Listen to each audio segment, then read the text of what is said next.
नमस्कार विद्यार्थी मित्रांनो, आपल्या सर्वांचं सहर्ष स्वागत आहे रुद्र अकॅडमी पुणे या एज्युकेशनल यूट्यूब चॅनलमध्ये. तर पहा, पोलीस भरती 2025 बाबत महत्त्वाची अपडेट समोर आलेली आहे आणि तीच अपडेट आपण आजच्या व्हिडिओमध्ये पाहणार आहोत. यापूर्वी देखील ज्या काही छोट्या-मोठ्या अपडेट्स आल्या होत्या, त्या आपण ऑलरेडी पाहिलेल्या आहेत.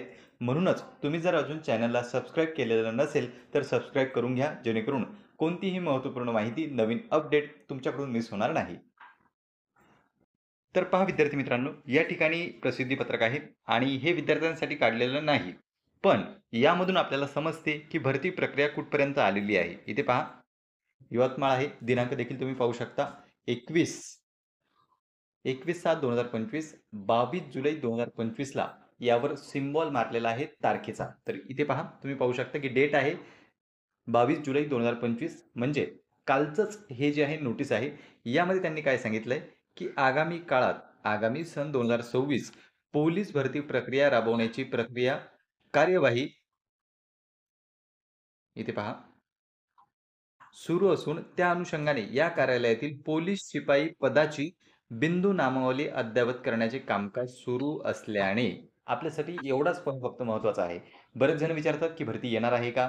नवीन जाहिरात कधी येईल? नक्कीच येणार आहे की ती लांबणीवर पडू शकते. तर पहा विद्यार्थी मित्रांनो, या ठिकाणी या अगोदरही ग्राउंड तयार करण्यासंदर्भात ज्या काही नोटीस आहेत, त्या इतर स्टेशनला देण्यात आलेल्या होत्या. त्याही आपण पाहिल्या. नंतर मुंबई पोलिसची अपडेट आली होती मधात, तीही आपण पाहिली आणि आता ही जी अपडेट आहे, यामध्येही स्पष्टरित्या त्यांनी सांगितलेलं आहे, की आगामी काळात होणारी पोलीस भरती म्हणजे लवकरच आपल्याला पोलीस भरतीची जाहिरात ही दिसू शकते. त्या अनुषंगाने बिंदू नामावलीची कार्यवाही सुरू आहे. म्हणजे जागा किती रिक्त आहेत, त्यापैकी म्हणजे मंजूर जागा किती, रिक्त जागा किती, भरलेल्या जागा किती आणि जाहिरात किती जागांची काढायची, याचा विचार सध्या त्यांचा सुरू आहे. बिंदू नामावली सध्या ते अद्ययावत करत आहेत किंवा त्याची जी कार्यवाही आहे ती सुरू आहे, हे आपल्याला यावरून कळते. बिंदू नामावली आल्याच्या नंतरच ज्या काही जागा आहेत त्या मंजूर होतील आणि मगच आपल्याला जाहिरात दिसू शकते. बिंदू नामावलीची कार्यवाही पूर्ण झाल्यानंतर एकूण जागा किती येतील त्याची माहिती समोर येईल. कारण की रिक्त जेवढे पद आहेत तेवढे पदे तर मात्र सरकार भरताना आपल्याला दिसत नाही.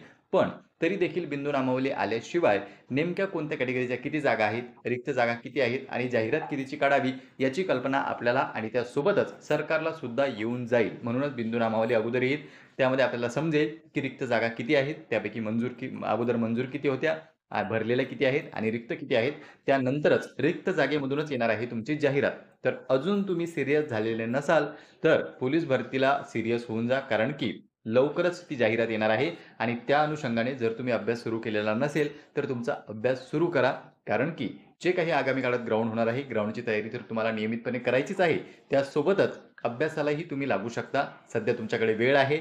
आतापासूनच जर तुम्ही पेपरचा सराव केला, तर नक्कीच तुम्हाला या भरतीमध्ये त्याचा बेनिफिट होऊ शकतो आणि आगामी काळात लवकरच तुम्हाला जॉइनिंग सुद्धा मिळू शकते, जर तुमची नियुक्ती झाली तर. आणि नियुक्ती होण्यासाठी काय करावं लागेल, तर आपल्याला पेपर जो आहे तो काढावा लागेल, त्यासोबत ग्राउंड काढावं लागेल. म्हणूनच ग्राउंडचा सराव हा नियमित करा आणि सध्या तुमच्याकडे वेळ आहे म्हणून तुम्ही प्रत्येक विषयाचा सखोलरित्या अभ्यास करू शकता. तर पहा विद्यार्थी मित्रांनो, ही होती पोलीस संदर्भातील अपडेट. यापूर्वी बऱ्याच विद्यार्थ्यांनी प्रश्न विचारले होते, की नेमकी जाहिरातीबाबत काय अपडेट आहे. तर जी अपडेट येत आहे, छोटी-मोठी का असो ना, त्याच्याबाबत मी तुम्हाला माहिती देतच असतो. पुन्हा भेटूया आपण अशाच एका माहितीपूर्ण व्हिडिओमध्ये. नमस्कार.